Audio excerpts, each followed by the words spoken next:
صحابہ کو بھی تنبیہ کی کہ ایسا کیوں نہیں ہوا کہ جب تم نے یہ خبر سنی تھی قلتم ما یکون لنا ان نتکلم بہذا، تم نے یہ کیوں نہیں کہا کہ ہم تو اس پہ کلام بھی نہیں کر سکتے، سبحانک ھذا بہتان عظیم. جو الفاظ حضرت عمر کے تھے نا، تو اللہ نے فرمایا تم سب نے یہ کیوں نہیں کہا. تو یہ بھی حضرت عمر کی فضیلت ہے کہ جو الفاظ انہوں نے کہے تھے وہی آیتیں قرآن بن کے نازل ہوئی. حضرت عمر اس پہ فخر کیا کرتے تھے کہ اللہ نے میرے کلام کو قرآن کا حصہ بنایا کہ تم سب نے وہ الفاظ کیوں نہیں کہے جو کس نے کہے تھے. حضرت عمر تو بہت غیرت والے تھے نا، ان میں تو یہ دائیں بائیں حساب کتاب تھا ہی نہیں. ٹھیک ہے نا، انہوں نے کہا یہ کیسے ہو سکتا ہے، یہ تو ممکن نہیں ہے. کیونکہ سب جانتے تھے پہلے زمانے، جیسے آج بھی گاؤں میں سب ایک دوسرے کو جانتے ہیں، تو پہلے تو صدیوں سے قبیلے ایک ساتھ رہتے بالکل اس کی مثال ایسے جیسے حضرت مریم کے جب بغیر شوہر کے بچہ ہوا ہے تو بنی اسرائیل نے کیا کہا، اے مریم تجھے تو ہم بچپن سے جانتے ہیں، ما کان ابوکی امرأ سوء وما کانت امکی بغیہ، نہ تمہارا باپ برا آدمی اور نہ تمہاری ماں فاحشہ، تم تو پیغمبروں کے خاندان میں پیدا ہو کے تم نے یہ کیسے کر لیا. تو جو قریب رہتے ہیں نا وہ ایک دوسرے کو جانتے ہیں. تو حضرت عمر امی عائشہ کو جانتے تھے، ابو بکر کی بیٹی ہیں. سبحانک، انہوں نے کہا اس کی تفتیش کی ضرورت نہیں ہے، سبحانک ھذا بہتان عظیم. پھر اللہ نے فرمایا یعظکم اللہ ان تعودوا لمثلہ ابدا، اللہ تمہیں نصیحت کر رہا ہے اس کے بعد ایسی حرکت کبھی نہیں کرنا. اور قرآن نے کہا ان الذین یرمون المحصنات الغافلات المؤمنات، جو لوگ تہمت لگاتے ہیں پاک دامن عورتوں کو، الغافلات جو بھولی بھالی سیدھی سادھی ہیں، جن کو ان فحاشیوں کا پتہ نہیں ہے، المؤمنات پھر مومن بھی ہیں، لہم عذاب عظیم ان کے لیے بہت بڑا عذاب ہے.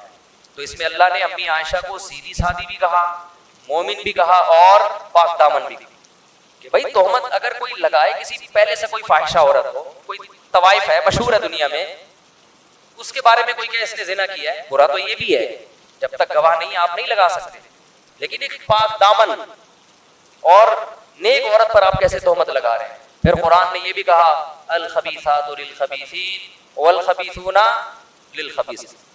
اللہ نے اپنے حبیب صلی اللہ علیہ وسلم کے لیے جس خاتون کی سلیکشن کی ہے وہ طیبات میں داخل ہے، وہ خبیثات میں داخل نہیں ہے. کیونکہ یہ تو اللہ کے حکم پہ آپ نے نکاح کیا تھا نا، خواب آیا تھا آپ صلی اللہ علیہ وسلم کو، تو اس میں بھی قرآن نے بتایا. اس لیے علماء کہتے ہیں اس پر پوری امت کا اجماع ہے کہ پیغمبر کی بیوی کافر تو ہو سکتی ہے، فاحشہ زانیہ نہیں ہو سکتی. لوط علیہ السلام کی بیوی کافر تھی، زانیہ نہیں تھی. نوح علیہ السلام کی بیوی کافر تھی، زانیہ نہیں تھی. پیغمبر کی نسب میں ایسا نہیں ہوتا. وجہ اس کی یہ ہے کہ کسی کی بیوی کا غیر مسلم ہونا اس مرد کے لیے بے عزتی کا سبب نہیں ہے. وہ آخرت میں اس کو غیر مسلم ہونے کی سزا ملے گی، مگر یہ مرد کے لیے بے عزتی کی بات بولو نا نہیں ہے. لیکن کسی کی بیوی کا زانیہ ہونا اس آدمی کے لیے بولو نا یار بہت ہی بری بات، اس سے وہ اس کا امیج ختم، برباد.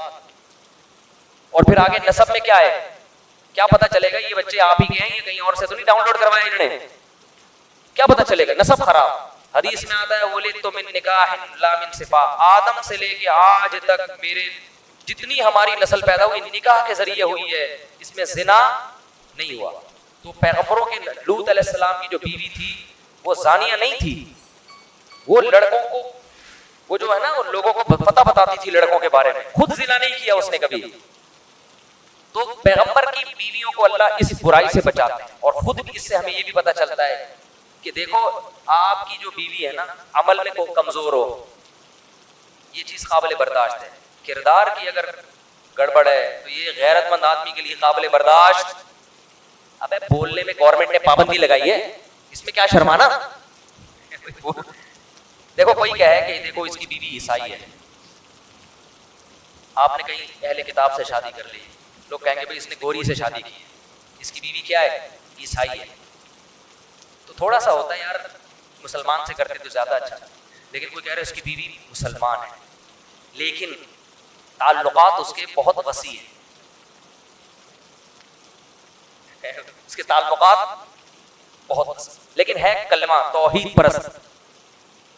تو اگرچہ کفر بڑا جرم ہے لیکن آخرت کے لحاظ سے سمجھ رہے، لیکن دنیا میں ذلت ذلیل ہونے کے لحاظ سے دنیا میں فحاشی یہ زیادہ بڑا جرم ہے ذلت کے لحاظ سے دیکھا جائے تو، اس لیے پاک دامن عورتوں سے شادی کیا کرو. وہی ابھی کیا پھر میں کس سے سناؤں. تو ایک آدمی کی شادی ہوئی نا تو بیوی سے کہتے ہیں آج سے تم میری کائنات، تم ہی میری مسرت، تم ہی میری فرحت. وہ تو بیچارہ ڈائلاگ بول رہا تھا، فرحت یعنی خوشی، مسرت بھی خوشی اور کائنات بھی. وہ سمجھیے اپنی گرل فرینڈ کے نام بتا رہا ہے. کہتے ہیں آج سے تم میری کائنات، میری فرحت بھی تم، میری مسرت. کہتے ٹھیک ہے ستار بھی پھر آج سے تم ہی ہو، غفار بھی تم اور وسیم بھی تم ہی. جب تم نے فرحت، مسرت اور کائنات سے تعلق ختم کر دیا تو اب میرا بھی وسیم سے کوئی تعلق نہیں، میں بھی اس کے نمبر ڈیلیٹ کر رہا ہوں. اب بتاؤ آگے زندگی چلے گی. تو کردار کا ایک نمبر ہونا عورت میں یہ بہت بڑی خوبی ہے کہ اپنے شوہر سے وفا کرتی ہے. حضرت حکیم الامہ مولانا اشرف علی تھانوی رحمہ اللہ تعالی ہندوستان یعنی بر صغیر کے بارے میں فرمایا کرتے تھے. فرمایا بر صغیر کی اس وقت تو بہت تھا، یہ بر صغیر کی عورت میں ایک خوبی ایسی ہے کہ اس خوبی کی وجہ سے اس کی ہر خامی برداشت کی جائے گی کہ یہ اپنے شوہروں سے وفادار ہوتی ہے. یورپ میں آپ شادی کرو نا بھائی، کچھ پتہ نہیں ہوتا کہ یہ جو منہ سے کہہ رہی ہو صرف تم، ہمارے ہاں بھی رکشے کے پیچھے لکھا ہوتا ہے صرف تم، تو یہ سچی مچی کا لکھا ہے یا ویسے ہی بیوقوف بنانے کے لیے. تو وفا بہت بڑی نعمت ہے، بہت بڑی دولت ہے.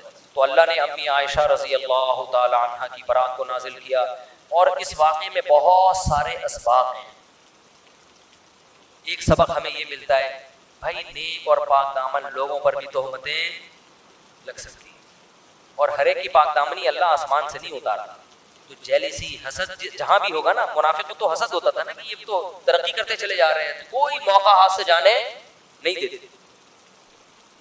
حضرت مریم بھی کتنی پاک دامن نے، تہمت ان پہ بھی لگی، حالانکہ حضرت عیسیٰ ماں کی گود میں گواہی دے رہے ہیں کہ میری ماں پاک دامن ہے. معجزے اللہ نے کتنی اللہ نے بیان کیا نا ان کی پاک دامنی کو، مگر یہودی آج بھی حضرت مریم جیسی پاک دامن کو معاذ اللہ فاحشہ کہتے ہیں.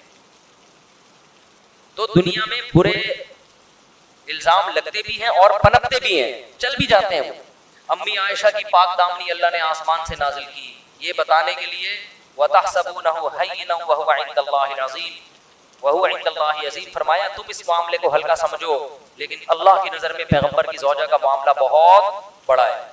تو اس واقعے سے اللہ نے امی عائشہ کی فضیلت کو بھی بیان کر دیا کہ جو مقام اللہ کی نظر میں حضرت مریم کا ہے، اس معاملے میں وہی مقام اللہ کی نظر میں کس کا ہے؟ حضرت عائشہ کا. ان پہ تہمت اللہ نے برداشت نہیں کی، قرآن میں بیان کی.